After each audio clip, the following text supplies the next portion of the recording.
NBC's Seinfeld for 9 years.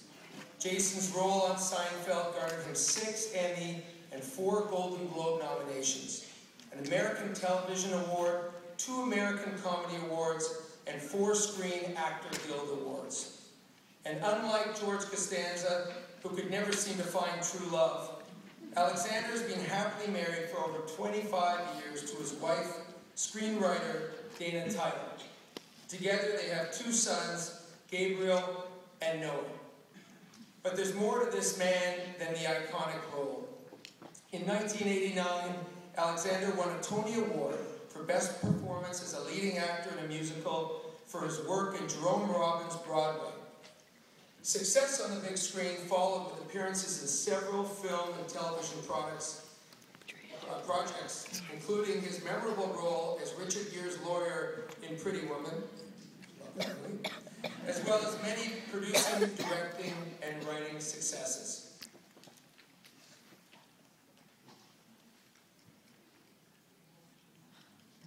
There might be a video, and there might not be a video.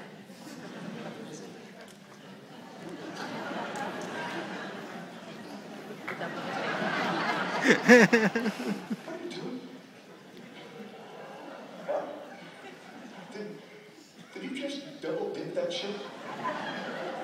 You double dipped the chip. Double dipped? What are you talking about? You dipped the chip, you took a bite, and you dipped again. So that's like putting your whole mouth right in the dip. Well, from now on, when you take a chip, just take one dip and end it. Well, I'm sorry, Timmy, but I don't dip that way. How you do it, huh? You dip the way you want to dip. I'll dip the way I want to dip.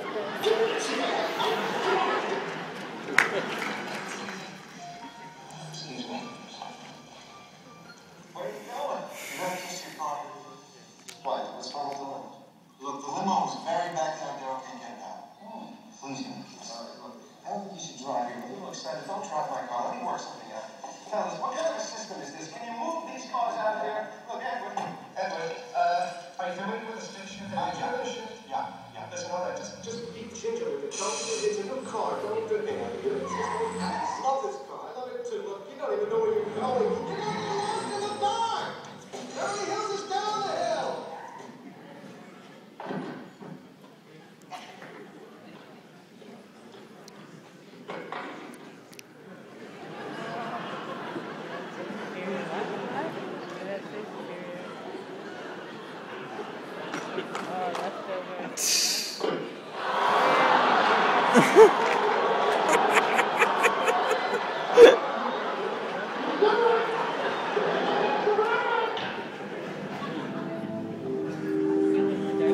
This is Star Trek.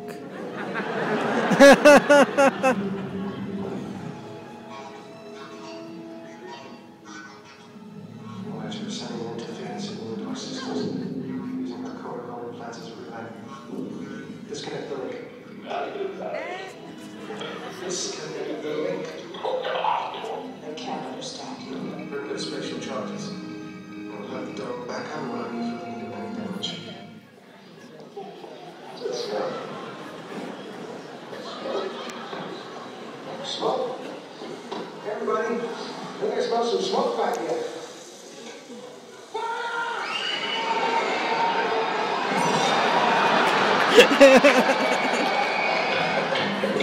There was an inferno in there! An inferno!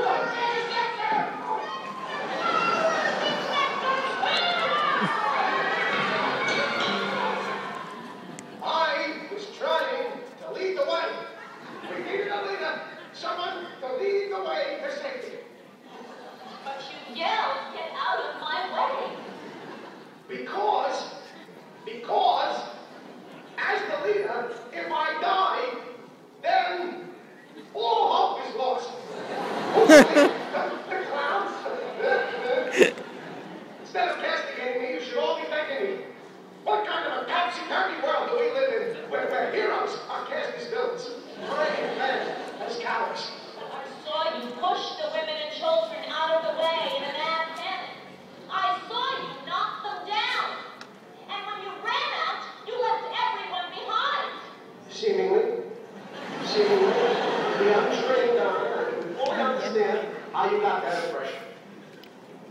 like pushing, what looked like knocking down, was a safety precaution.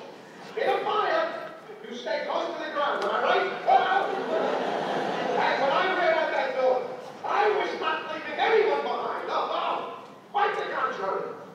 I risked my life making sure that exit was clear. Any other questions? How do you live with yourself?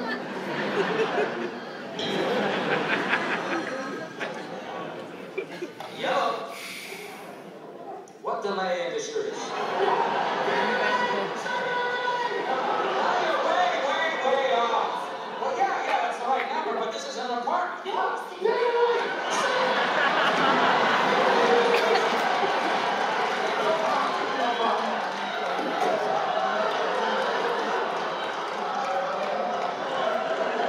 How did you know who that was?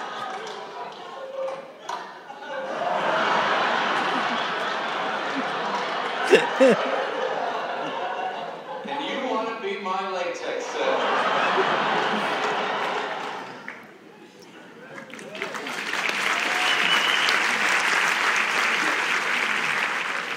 Most of the time, Jason belongs to his family, but tonight I'm pleased to say he belongs to us. So put your hands together and give him a great Toronto welcome. Alexander.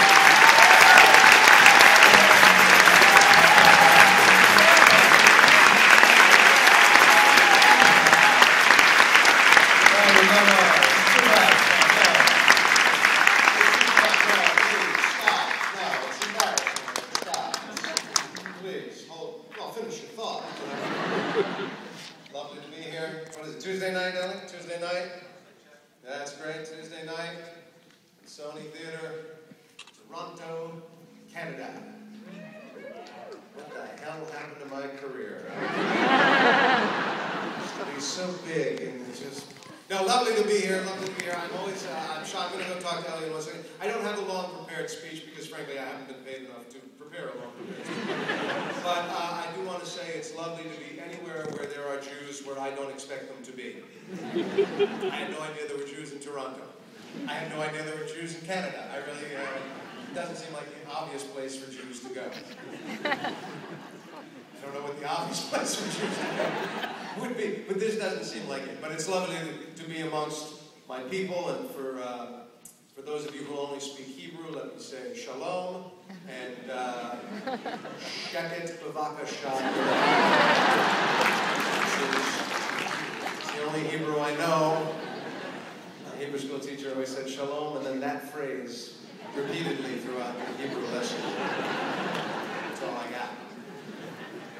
I might know a line of my Haftarah, but really, it would be out of context. And so, Elliot, how are you, sir? Not bad. Nice to see you. Welcome. Thank you very much. Thank you very much. Pleasure to be here. And I think the most impressive thing about your performance here tonight is I was reading on your Twitter page the other day, you're playing Hurt. I'm playing what? You were playing Hurt. You hurt yourself on the weekend. I did. Apparently I'm not indestructible. I was doing something, again, that Jews should not do. I was trying to be athletic. And I took my son's water skiing. Now, I've done water skiing before, and usually you have a jacket on and you float, you know, like that, like a cork. And the boat goes, and then you don't get up. You kind of skip along the water like a rock, and until you drown and then go down. But this was a from the land takeoff. Dock start. A dock start. Thank you very much. Yes, a dock start.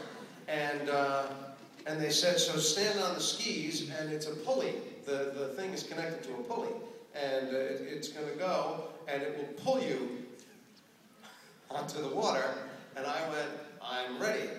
And it went, and I just remember, some part of me went that the rest of me refused to follow. And my lumbar sciatic went, and I'm on more Vicodin to be with you this evening than you can shake a stick at. And that's why you're all beautiful people tonight. I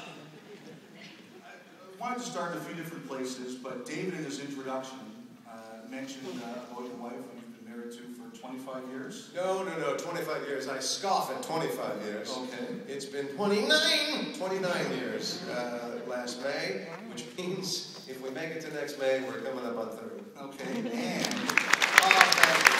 Nothing to it. I can't shake her. I've been married too, and she says you'll be lucky if you get the 3. Oh, so it's nice. It's a vote of confidence for me. The story I love, though, is how you asked your wife out. It's one of the best stories I've ever heard. How I asked her out? Yeah, how you set up the whole thing to ask her out. It's a phenomenal story about you. She doesn't feel that way. I see it as a highly romantic and sweet gesture, and she sees it as usury of some sort. My wife, Dana, who is not a screenwriter, by the way, although she was at one point, she is a very fine painter, and if you'd like to see her work, you can just Google her name, Dana, with a weird spelling, D-A-E-N-A, title like a book. When I met her in New York in 1980, she was doing a little bit of modeling, trying to be an actress. She is 5'10" and a half, quite a striking woman. I am 5 something. And she would no more have looked at me than she would have looked at Trafe. And but I happened to be in the one situation where I had a fighting chance. I was the office flunky in a casting office. And on the one day that she came in to register for potential extra work, background work with the office, I was the receptionist. And she was a very sweet, beautiful girl, way out of my league. I was actually living platonically with Holly Hunter at the time. It was a whole other story. Talk about Trafe.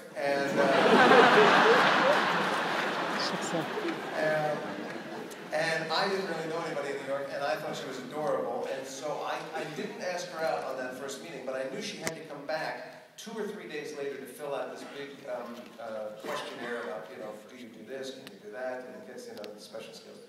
So I knew I would see her again, and I said, well, come hell or high water, I'm gonna ask this girl out. But how do I do this? I'm in a casting office. She thinks, it doesn't smell right. So I hemmed and hawed. She came back, and we were currently casting the TV pilot of Fame. And I concocted this whole cock and bull story about how the casting office was very interested in some of her special abilities. If she could stay after everyone else left, I'd like to have a moment alone to really, in depth, go into her background and skills. Search was a fine actress, and so she stayed. And now I'm alone with this woman who's putting on her best foot forward. She's just trying to be so charming. She smells employment, and laughing and giggling, and I'm asking her, and I see it says, you play the flute. Do you play the flute well? Oh, I've played the flute in 11 years. Yes, I've played great. Wow, well, you might want to practice that flute because, there's some flute playing in Fame. And, anyway, I put her through these ridiculous paces, and again, couldn't have been happier. She was sweet, she was outgoing, funny, and just before I had to take my leave of her, as nonchalantly as I could, I said, look, I know you need me in a casting office. I just want to tell you, I'm a struggling actor, and I'm just the office flunky, but I'm new to New York, and I don't know many people. I was just wondering if, maybe sometime I'd like to go out and see a movie or something at some time. And her face went from, remember, she'd been doing it for an hour, she'd be going, oh. And I asked her that question, and she went,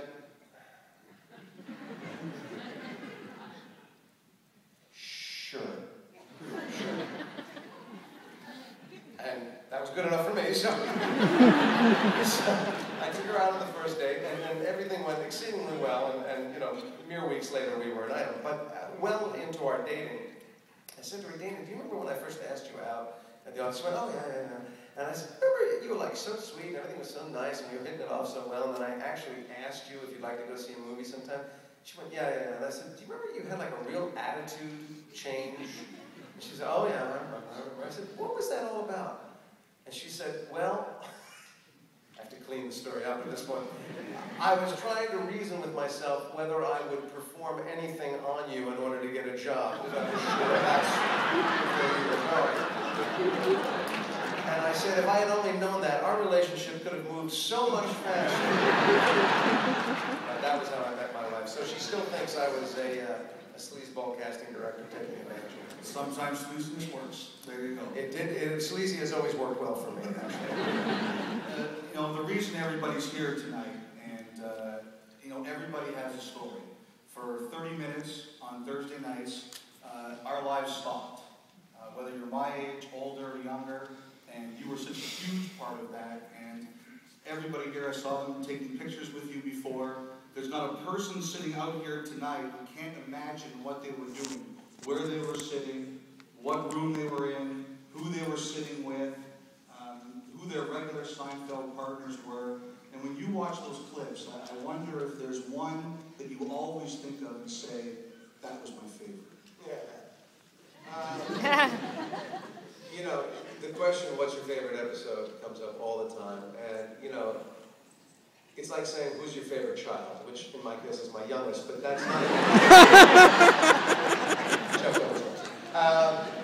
I don't have a favorite episode, because whether they were my favorite or not on screen, there were things about them off screen that made them all kind of unique and special.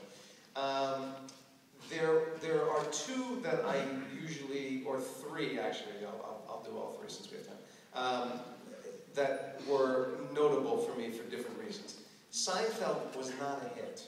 You have to remember, it was sort of stillborn, actually. We did the pilot in late 1989, and as they do with every pilot, they tested it. They put it in front of audiences, and the audiences weigh in on it. And we received the worst test scores in the history of half-hour television. It was the supporting cast is unlikable, the main character can't act and isn't funny, it's too hip, too urban, too Jewish, which I don't know how they tested that. I don't know. Heave, and the needle just shot right off.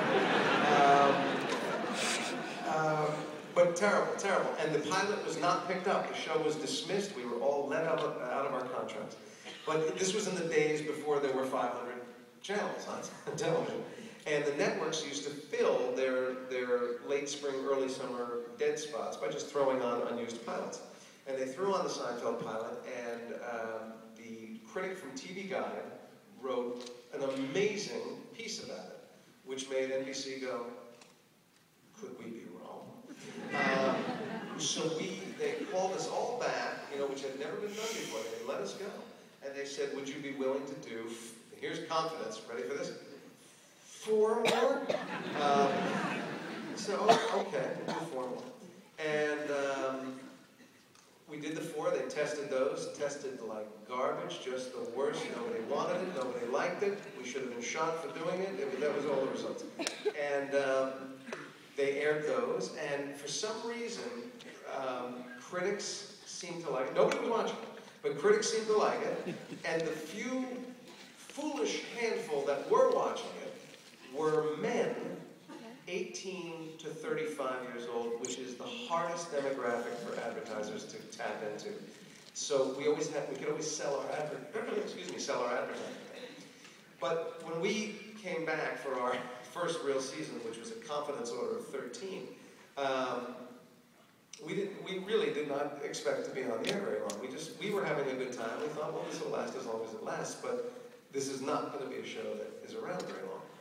And about 10 shows in, they brought a script to our table, because the way a Seinfeld episode would start is every week the writers would write their show.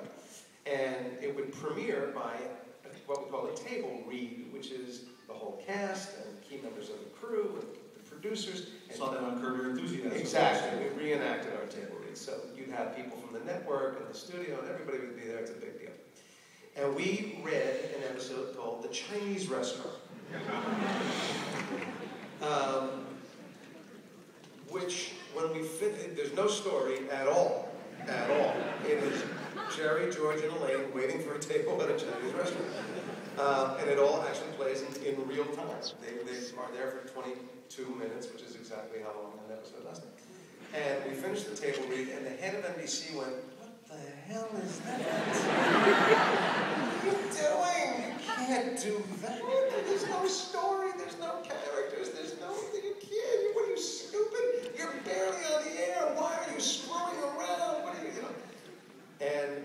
to his credit, instead of saying, we don't get it, therefore you can't do it, they washed their hands of it. They went, we don't get it, do whatever the hell you want.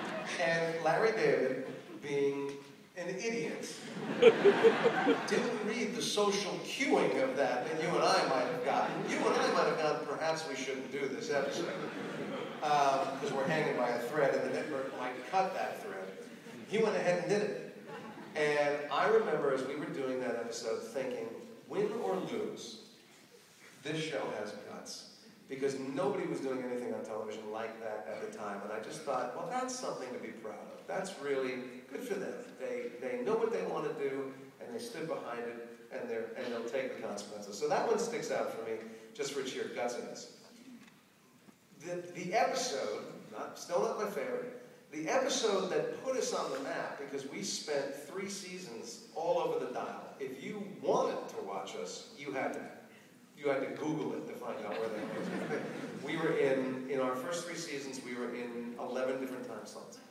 And many of them unannounced. You know, so go. But somewhere in that 3rd season, they tried us in the coveted spot after Cheers. Cheers was the biggest half-hour on television at the time. And they were on from 9 to 9:30, and they tried us in the 9:30 slot. And instead of dropping from the Cheers ratings, which is what everybody did, we held the Cheers ratings. And the 3rd episode that we did in that slot was Master of My Domain.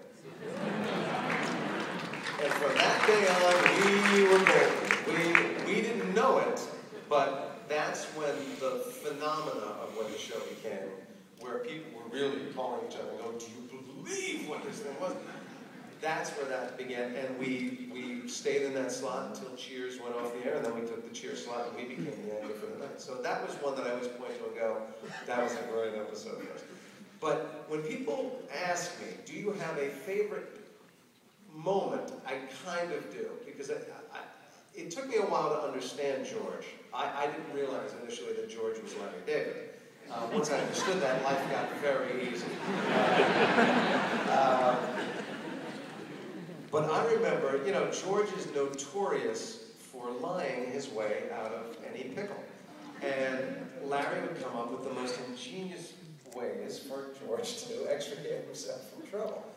But there's an episode, I'm sure you'll remember, where George is working for Pendant Publishing, and he is having a sexual relationship with the cleaning lady. Is that cashmere? It is cashmere, exactly. And it is discovered, and then the boss calls George in the office and literally says, George, it has come to my attention that you've been having sex on the desk of your office with the cleaning lady. And of all the things that Larry could have given me to say, to lie my way out of that, what he came up with, to me, was so brilliant that it became my key of how George thinks. And the response from anybody who doesn't know or doesn't remember was he was asked, I've told you you're having sex on the desk with the cleaning woman, and George went, is that wrong? Should I not have done that? Because I've worked in a lot of offices, and believe me, if anyone had told me that kind of thing was frowned upon here, and I just thought, what a brilliant dodge, you know, to get out of it. And it really, to me, it opened a lot of pathways about how to understand not only George, but Larry, which was vital as well. I want to ask you a bit more about Larry David in a minute, but one of the stories I found out that I really wanted to hear more about too was, I guess when the show first started, you and Jerry had a bet on whether or not the show would be successful. Is that true? It wasn't so much a bet, it was a question. We finished the pilot, and we had a great time. I thought the pilot was really funny, really different, really funny. And as we were finishing it up, Jerry turned to me and he said, what do you think? What do you think? Because he was a comic. He wasn't an actor. He hadn't done a lot of television. What do you think? And I go, no way. No way. Can't make it. And he said, why? You don't think it's good? I said, I think it's terrific. That doesn't matter. The audience for this show is me. And I don't watch TV. No watches TV is going to watch this. The #1 comedy in all of North America. I believe I'm going to include Canada in this. When we made our pilot, the #1 comedy was Alf. And we sure as hell were an Alf. And I really thought there was no audience for this that we could rely on. And initially I was right. It was that niche 18 to 35 audience, but who knew that's the one that would get us there? Does he remind you of that at all? The fact that you said it would never work? On occasion, yeah. He doesn't ask me my opinions about any of his other projects, I'll tell you. Do you think the Bee Movie? Well, we're glad in this particular case that you were wrong.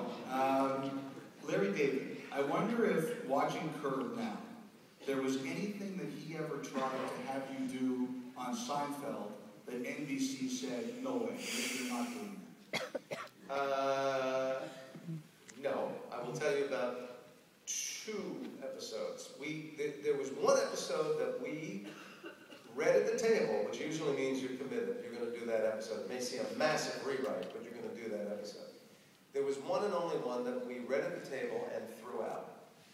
And I would say every one of us said, thank God. It was called The Gun.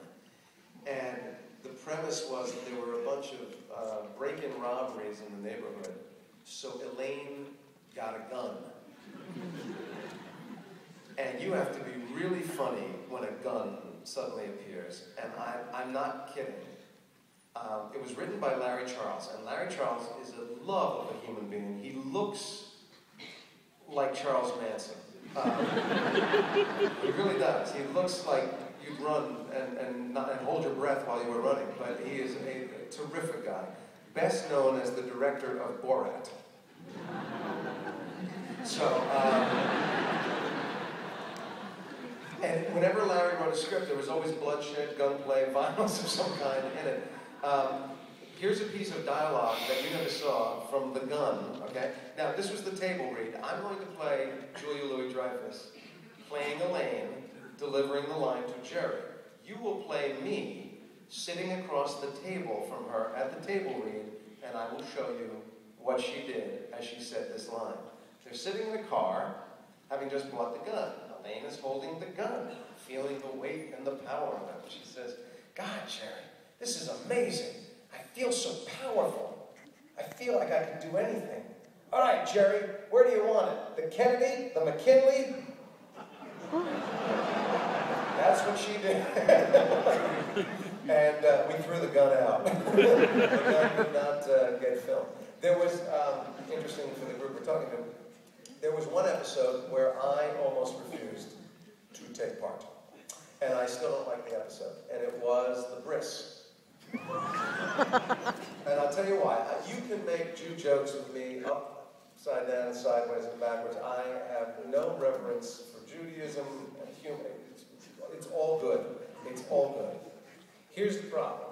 The character of the Moyle, to a non-Jew, one of the most draped in the bad mystery of Judaism. This is the person who comes in and mutilates a newborn child. You know, if you're not a Jew, it's a very strange and almost unlikable, unknowable figure in Judaism. And we're going to present this character, having never been presented on network television, as a child-hating guy with a twitch, you know, abusive and horrible, foul-mouthed, alcoholic. And I went to Larry and I went, I'm out. I'm out. I won't do it. Write me out. I won't be a part of this. He's like, come on, it's funny. It's fun. I said, it's funny, but it's the only thing you've ever done that's fun. I said, you know, we're Jews, Larry. You have to be a little bit careful, just a little. I said, I love the rabbi, you know, that character, the always pontificating rabbi. I love him, but you can't do this. And he softened it enough that I did it, but I still think it was an irresponsible portrayal, and I don't love the episode. Did you get any complaints? I don't know, because the complaints wouldn't come to me. Stop them before they go. Well, I didn't produce the show, or I didn't write the show. So, hell of it. You know, you mentioned it at the top, and for this audience, at the time, at the beginning, you tested it was quote-unquote too Jewy. How did you guys handle that? How change it? I don't think they care. I mean, you know, the question I always get is, Costanza? Are they Jews? Are they in a Jewish family? And I'm like, I don't know what the hell they are. It's, you know, 3 Jews playing them. I don't, you know.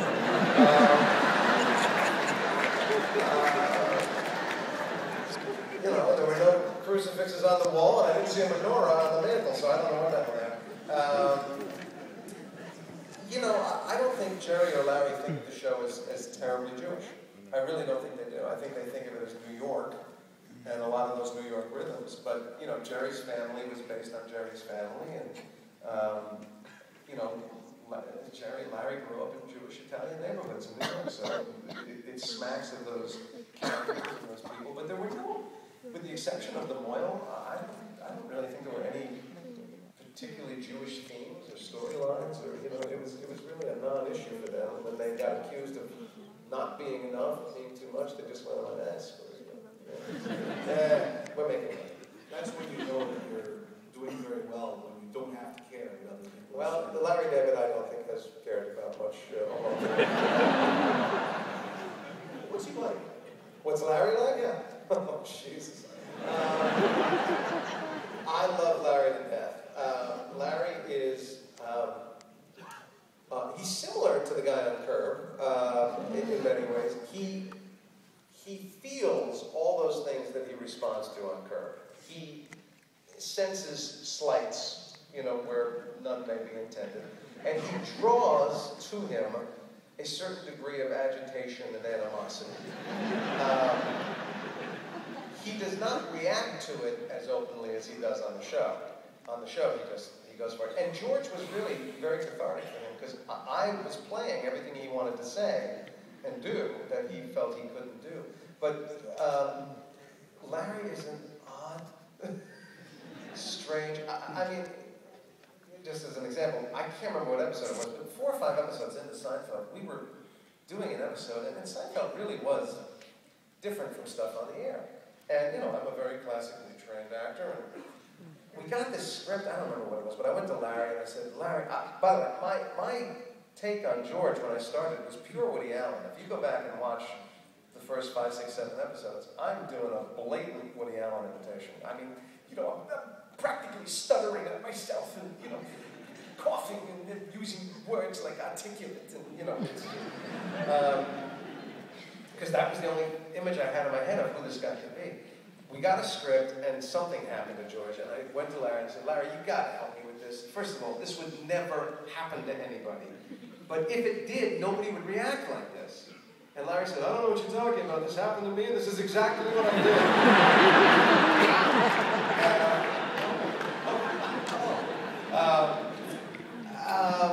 I mean, most of what George did, Larry did. Larry slipped his boss a Mickey. He gave his boss a horse tranquilizer in a drink. And when I said to him, what dose? He went, I don't know, a horse. I said, you could have killed him. He said, then he'd be dead. I didn't kill him. That was a good Larry, wasn't it? I didn't kill him.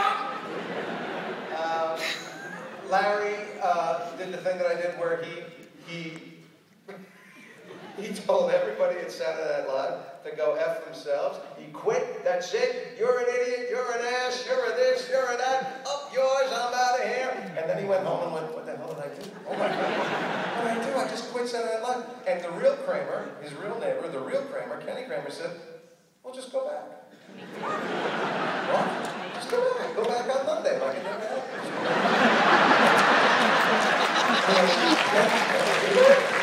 He went to the Monday morning meeting, and Dick Ebersol said, what are you doing here? He went, oh, what?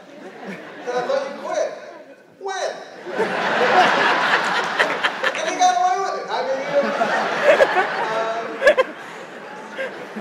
Larry David, this is one of my favorite Larry stories, is we actually played it out. Larry pilfered a guy's limousine at the airport and was being driven to a Klan rally.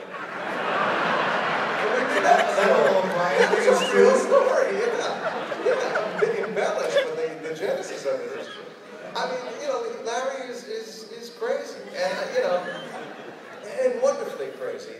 my favorite Larry David story is, it was on Letterman, if you saw it. His ex-wife, Laurie David, of course, is, the great environmental crusader, and they had a rather tragic divorce. So Letterman said, so what are you going to do now? Larry said, I'm going to go home and turn on every light.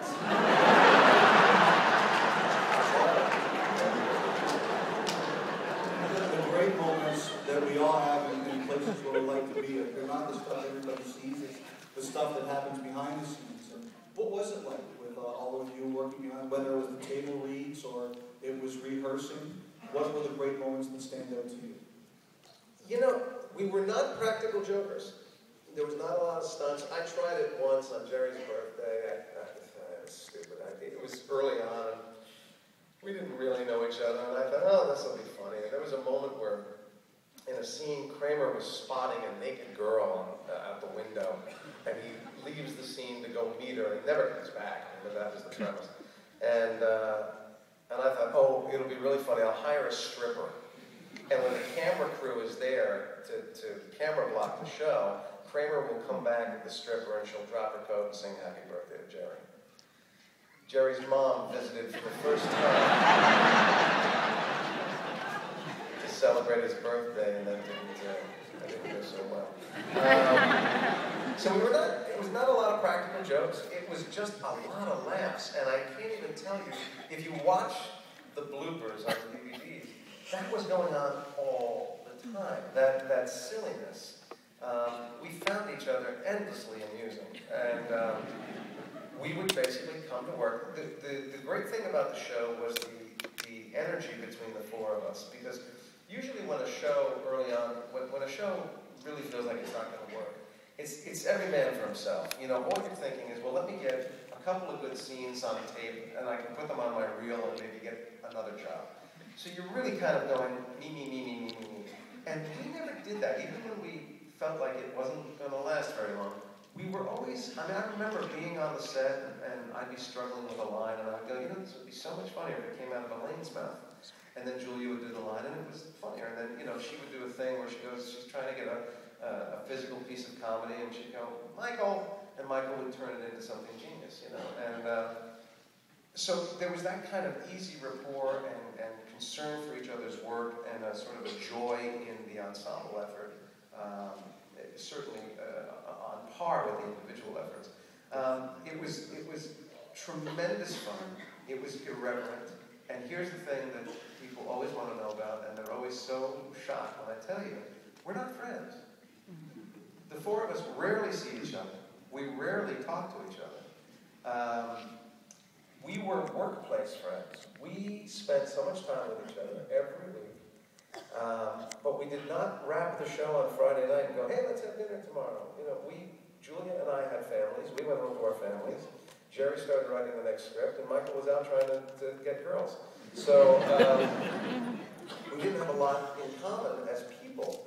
But the experience of what we did together is so bonding that it doesn't really matter how much time or distance passes between when we see each other.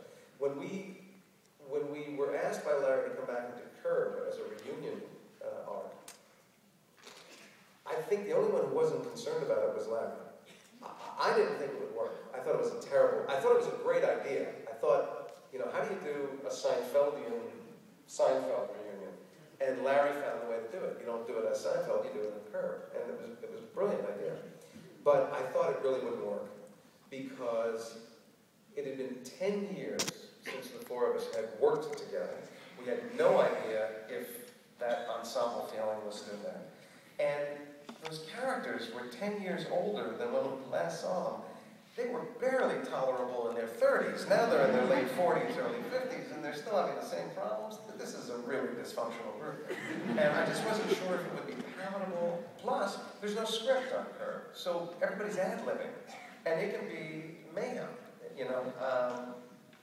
and it worked magnificently. We got together to do the table read stuff, and they put our two main sets back up on our stage, invited all the old crew, all the old people from Castle Rock, people that when you looked at it on screen, meant nothing to you. They were just faces. To us, you go, oh my God, that's exactly who would have been there. And it was very sentimental and very touching, and we loved it. But it was amazing to us how easily the four of us fell back into those rhythms and kidded each other just like before, and caught up very quickly. But the truth is, we don't see each other all that often. So when you saw them, of your three co-stars, Michael Richards, Julia Louis-Dreyfus, and Jerry Seinfeld, who had changed the most? Who surprised you the most when you first saw them or first talked to them? Well, the most changed, for obvious reasons, is Michael. Michael has walked through the fire and come out on the other side. You know, Jerry is Jerry, but he's a more mature Jerry. He's a husband and father now, and having the same horrible life that Julia and I have had always. Julia and I were really relatively unchanged. I thought we hadn't aged, and we hadn't matured, and we hadn't grown. But Mike was really, it was very interesting watching Mike go through that experience, because he has more or less, to my knowledge, walked away from the business and is doing other things and doing them happily and successfully. But that was a very tough experience for him to get through. And, you know, he was putting himself back out there as Kramer, and Kramer had been tainted in a lot of people's eyes. And it was a very, I think, brave thing for him to do, but he definitely changed it. You know, one of the other stories I came across, and I really thought it was fascinating, is you did an interview with Charlie Rose about 10 years ago, and you talked about a conversation you had with William Shatner. And I thought that was just a fascinating story about how he helped you in terms of your character, George Costanza. Yeah, sort of, I know what you mean. I possibly became an actor because of Bill Shatner. I was such a star. You can ask me questions about Seinfeld trivia, I will not know the answer. If you ask me anything about the original Star Trek series, I can tell you anything you want to know, including star dates and names of episodes. And I had never met Shatner, and I really, when I was a kid, that to me was what acting was all about, and I wanted to be Bill Shatner, hence the toupee. That's why. That's why. Anything Bill Shatner does is fine with me. So I never met him, and when I turned 35, my best friends bought him for me. They brought him to a restaurant. I had no idea I was going to meet him, and he sat down and he said, "Hi, I'm Bill Shatner out here." President. And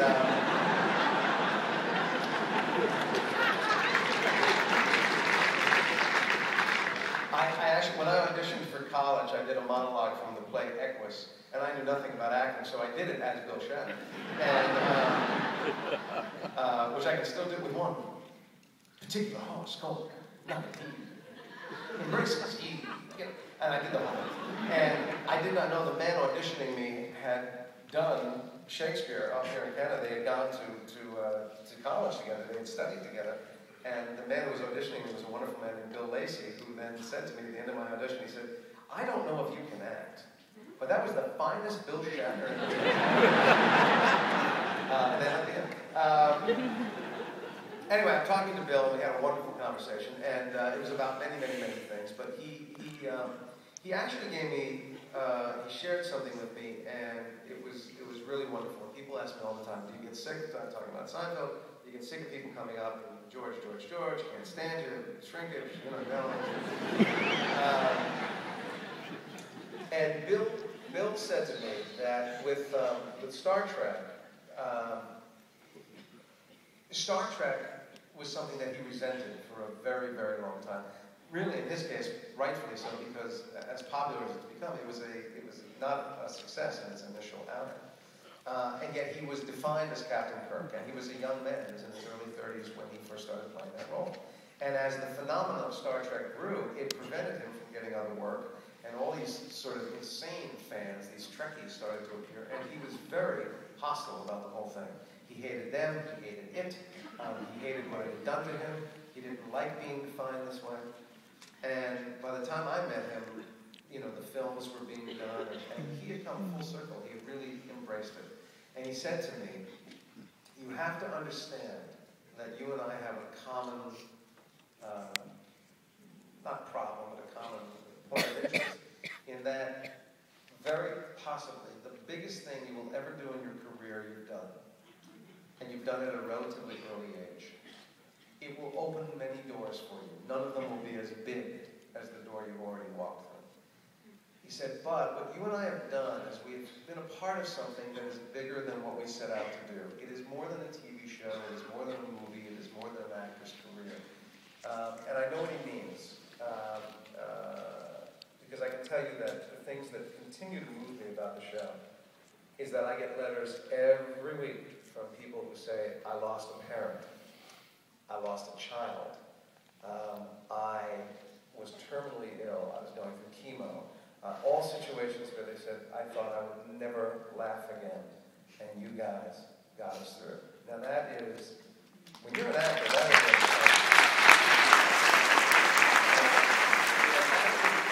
I think acting is a remarkably selfish endeavor. It's all for me, it's nothing for you. If you happen to enjoy it, great. But it's really, I do it because I like it. And nobody needs an actor. You need a doctor, you need a lawyer, you need a teacher, you don't need an actor. So when something has that impact, you really have to take it in. And what Bill said is, you cannot resent what you have meant to the audience. You cannot, 20 years from now, when someone comes up and says, George, can't stand you, you have to go, I'm so glad you like the show. Because it's powerful to them. And if you diminish it or if you destroy it, you kill something very precious. And he also said, you know, it may be the only one we get, but we got one. And most actors never see one. So, you know, be blessed about it and be grateful for it and just cherish it and be generous about it. It was great advice, and I love him dearly for it. Fantastic advice. It's the way you should look at it. Yeah.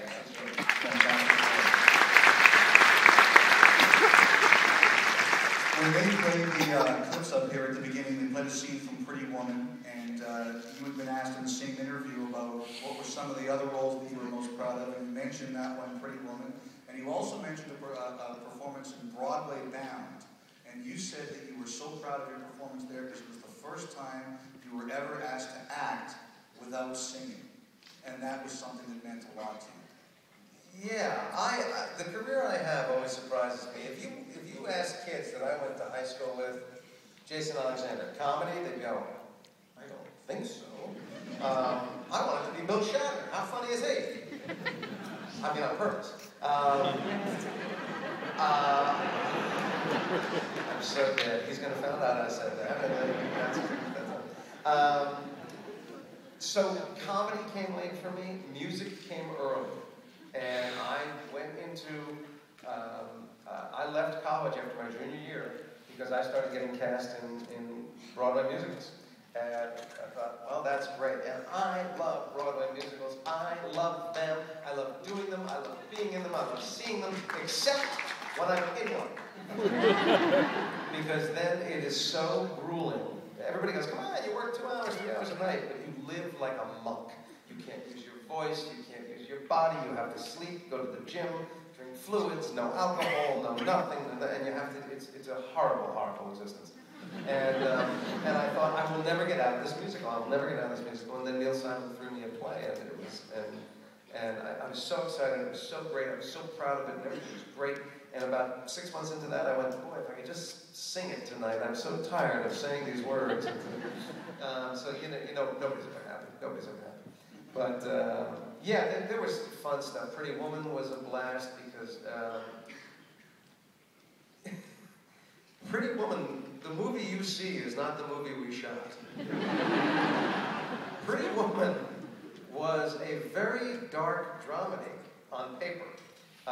She was a real prostitute, you know. She was kind of skanky. And she was a drug addict, and they don't end up together at the end. And all kinds of kind of terrible things happen. The Hollywood happy ending? Yeah. And to direct that film, they hired Gary Marshall, Mr. Happy Days. And Gary set out to make a film that was in his head, and he wasn't telling anybody what film he was making. The producers were pulling out their hair, and I showed up 2 weeks. They had already been filming for 2 weeks on my first day, and I show up, and I'm in the makeup trailer for the first time, and Richard Gere, who's the greatest, says, "Get ready." What? He goes, "I don't know what we're making, but it ain't on the page." So we walk out onto the set, and my first scene is some dialogue about the business machination that Gere's character and mine are working on. It's 2 pages of lawyeries and businesses, with maybe something about where you're going tonight or something. And Gary's sitting in the director's chair, and he goes, "All right, let's hear it, the words, say the words, let's hear the words." And so Richard and I start running the dialogue, and we don't get 3 lines out, and Gary goes, "Wait a minute. When Richard comes in, say something about his shoes."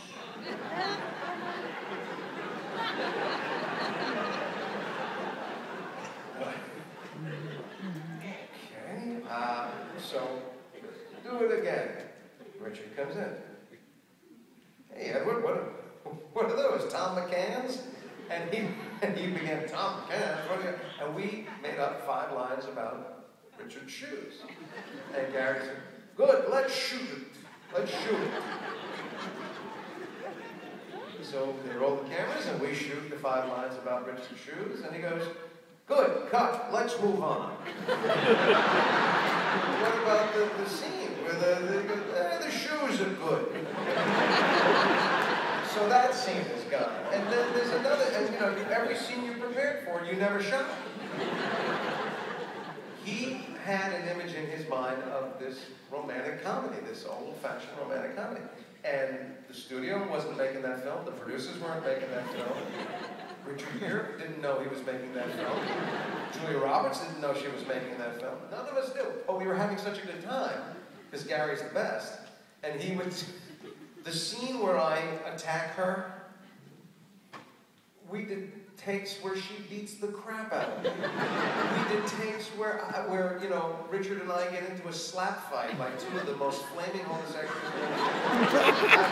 We did every kind of thing. And when we left that movie, we had a great time. Richard and I said, "Well, this will never see the light of day. He's got nothing. Nothing. There's no story, no plot, no characters. He's got nothing." And then 3 months later, they invited us to a screening, and he had Pretty Woman with outtakes and times when nobody knew the camera was rolling. Honestly, the scene where she's reaching for the pearls and Richard snaps? She didn't know the camera was rolling. If you look at that scene again, he snaps that box, she looks right into the camera and goes,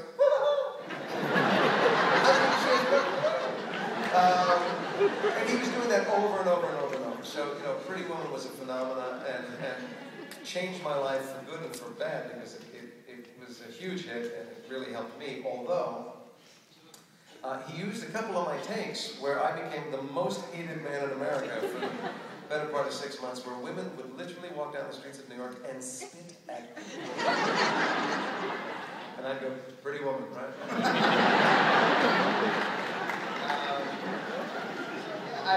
You know. Well, we're going to take a few questions from the audience in just a minute. We've got some microphones set up, because we want to give you guys a chance. Just before we let people get in position and figure it out, after Seinfeld, what's the best comedy show you've ever watched? That I've ever watched? Family Guy. Family Guy. The most consistently brilliant, creative, daring, sick, but funny, laugh out loud funny, and they will go anywhere to get a laugh. They'll throw away character, story. I know it's animation, and they can do it far more readily than even a live-action show, but it is brilliantly funny. Have you ever been asked to voice anything? I did an album with the Family Guy people, and I've voiced some of Seth's other shows, but he hasn't had me on Family Guy. I did an album. The Family Guy family did an album as if they were rat packers in Vegas, and I sang a song with them called "All Cartoons Are Effing things. We get the message. It's a big hit. You should pick it up in the local movies. All right, questions. And I have to admit, I can't see that well. It's the lights. Ah, there they are. Okay. Apparently there are 9 people right there. Okay. And they look frightened and scared. The light is very bright. They don't know what's going on. Oh, look, it's magically opening. Isn't the theater a magical space? Ah, okay. Look at that. Now, microphones. There's one right there, about 10 rows up. And there's another one there, about 10 rows up. Don't be shy. Now the lights are Come going on, down. walk the lights are down, going grab back. the mic, and ask a question. Doesn't have to be about Seinfeld. I know everything there is to know about anything. Okay, we got some people coming. Politics, religion, Okay, sex, fashion. Right there. Don't come too close. Security will tackle you. My question is, at what point in your career did you have to stop auditioning? Like, when did the work come to you? And because I guess I'll let you know when it happens. I'll tell you, there are 30 guys in my business that are doing anything they want to do. Everybody else is trying to get a job. And I remember watching, anybody remember a wonderful Robert Duvall movie? I think it had 2 names. It was called The Ace. It was also called The Great Santini. And he won an Oscar for it. And I remember watching an interview with him, and I was 21 maybe or something. And the interviewer said, boy, it must be so great to get to a point in your career where you can pick your jobs and you can do whatever you want to do and everybody wants to work with you. And Duvall went, I don't know what you're talking about. I don't know where my next job is coming from. Anybody that wants to hire me basically can make a phone call. And I remember going, wow, that is really a life lesson. So I audition. I'm happy to audition. I don't mind auditioning. I like them. I don't like meetings. I go to a lot of meetings in Hollywood. They wanted me to meet on the miniseries of John Adams to potentially play John Adams. They wanted to meet me. I guess I didn't come off Adamsy enough in that meeting. I didn't have the powdered wig or the. I don't know how anybody gets anything in a meeting. So I'm happy to audition. And my jobs come from all over the place. I run a theater company in LA that does musical revivals. I am more behind the cameras than I am in front of them these days, which is why you don't see me very much. But when you do see me, I'm usually killing somebody. I have, like that. I get a lot of tweets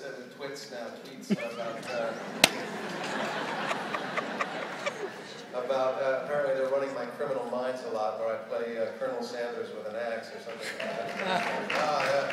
The degenerates in the back, anyway.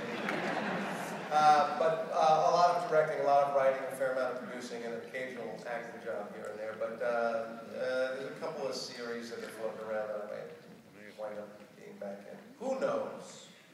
I'm fabulously rich. I don't need anything that I Stage left over here.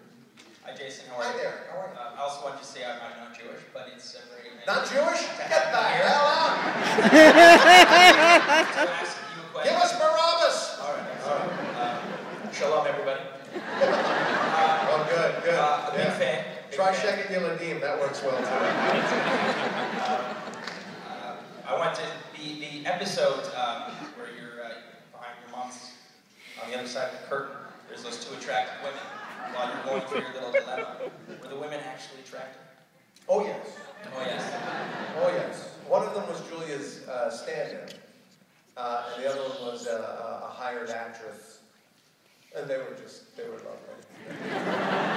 One more thing. Yeah. Has Jason Alexander ever been on the Ted Danson plane? On the Ted Danson what? The Ted Danson plane? The Ted Danson plane? Yeah, George always wanted to be on the Ted Danson plane. Oh, I see, okay. I tell you, I don't know my own show. You gotta tell me when you're referencing. You can't answer Seinfeld trivia? The Ted Danson plane. No, I've been on the Ray Romano plane, but but I have not been on the Ted Danson plane. Thank you very much. My pleasure. Now knows I know he likes lesbian sex and something about Ted Danson. That's all I know about this guy. Yes, on the right side. Yes, sir. Hi, George. I'm not Jewish myself, but I'm Italian, so I guess I'm half Jewish. All right. I guess I'm half George. Okay. Really want to thank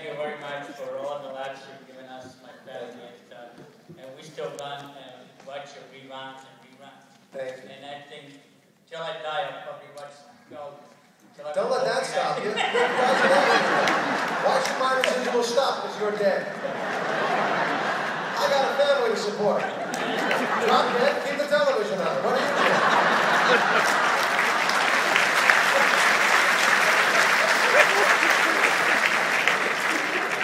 Anyways, we have quite a few things in common, but one of them is a young queen, Marisa Tomei. Tell me a little bit about her. Marisa Tomei. What do you guys care about? The chicks. It's, okay. Marisa Tomei, lovely, fantastic kisser, by the way. Just want to say that. Not a Jewish girl either. She's Italian. You might enjoy her. Are you a married man, sir? You are? Happily? Because Marissa's a goer, if you know what I'm saying. Academy Award, two nominations, one win. She could go for a man like you, I'm just saying. Not a lot on her mantelpiece. You're not that much bigger than an Oscar. She's really good.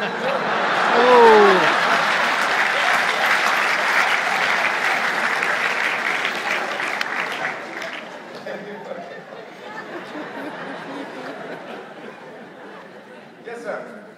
Hi, first I want to say I'm an amateur entertainer and performer, and I'd like to thank Seinfeld because I feel that it has inspired me to unleash my funny side, both as an entertainer and in real life. Well, I'll pass that on to him. Thank you. I know he'll be very moved by that. He'll probably get in touch. Thank you. So I want to mention, I remember 2 years ago, I actually met Larry Thomas, who plays as the Soup Nazi. Soup Nazi, yes. The question I asked him was, do people ever come up to you and say, no soup for you? Now, my question is actually kind of similar. Do people ever come up to you and recite a line from Seinfeld? For example, does anyone ever come up to you and says, hey, George, the ocean called, they're running out of shrimp.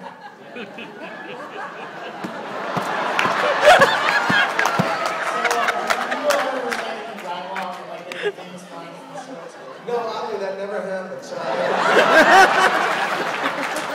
know it happens to the guys that are in one episode. I did 180. It never happens to me. I don't know what they do. Yes, I get everything. I get all the good ones. I get, hey, can't stand you. I get shrinkage. I get the sea was angry that day. I get you were treating your body like an amusement park. I get I am Costanza, Lord of the Idiots. I get believe it or not, George, is it all? I get, you name it, I get it, brother. Thank you for the pain that you've now caused me. Now, did you like that one in particular, the jerk store reference? Is that a favorite of yours? Yeah, I thought it was very funny. I haven't used that one. Oh, wait, actually, I have used that line once. Don't want to say when. All right. But, yeah, I did like that line. You mean somebody actually came to you and said the shrimp is missing, the ocean's missing shrimp, and you had an opportunity to use the jerk store comeback? That's phenomenal. Canada is so weird. Thank you. Thank you. Good luck with your career. I'll tell Jerry to look for you. Yes, sir. Hey, Jason, how are you? I'm well, thank you. Thanks. I'm a huge fan of Duckman. I'm just wondering if you had any stories about working with the cast of that. I really, you know, animation, you hardly ever see the rest of the cast. Almost all the time when you're doing animation, you're in a booth by yourself. The only exception to that rule really is The Simpsons. They tend to do it all together. But I very rarely saw everybody else on Duckman, but it was fun. Most of you have no idea what he's talking about. It was a short-lived animation series that was sort of the precursor to South Park. It was just odd, weird, sexual, deviated, my kind of stuff. And mine too. Yeah, that was very fun. That was probably the most frustrating cliffhanger of the series of all time, especially with not having a season after that. Was there a plan to do another season, or was the intention just to end on a crazy cliffhanger? No, I think the plan was to do more, but the show became rather inordinately expensive because it was going into its 5th season, and you and 2 other people were watching. That's usually it's sort of a note. It's a definitive sign that the series might be short-lived at that point. So. Well, thank you. My pleasure. Yes, person. Hi there. I asked Jerry Seinfeld this back in Massey Hall last year, and I couldn't get a straight answer from him without somebody breaking into the Hello Newman bit. But I wanted to know who, outside of the four of you guys, was your favorite, I guess you could say, secondary level character. The bench. My favorite bench player. Yeah, bench player. Yeah. You know, Peterman, Putty. Who shines out? The best. The best. The God. Who is it? No. Although I love Wayne. No. My dad. Jerry Stiller. All he has to do is inhale, and I am gone. I am gone.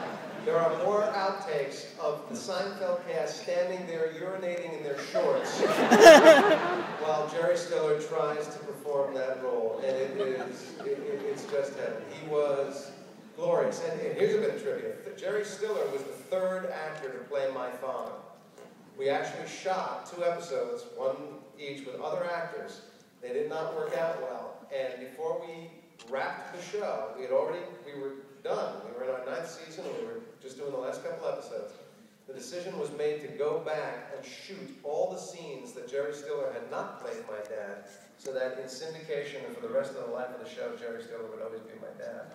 And it was well worth it. He is heaven, that man. Heaven. I love him to death. Yeah.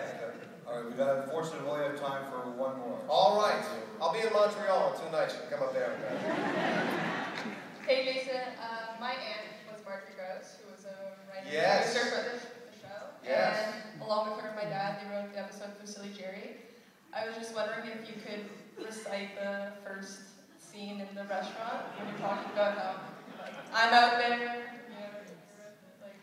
Oh, darling.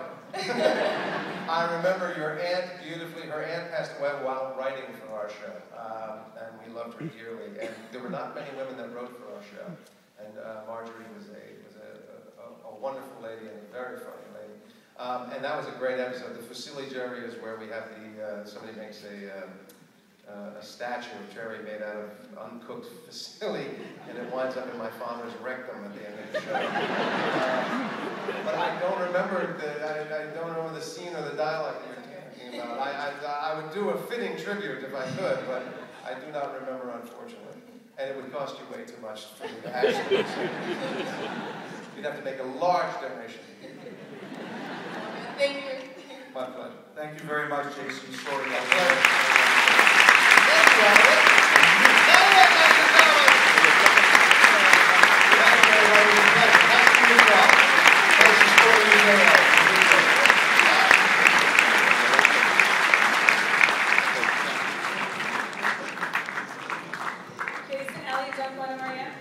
On behalf of United Jewish Appeal of Greater Toronto and everyone in this room tonight, we thank you for a memorable evening. The chat provided us Seinfeld fans and your fans Elliot and the fans of UJA with some great insights and even better memories that we will all cherish. It is our pleasure to present you each with a small token of our appreciation.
You have to stretch.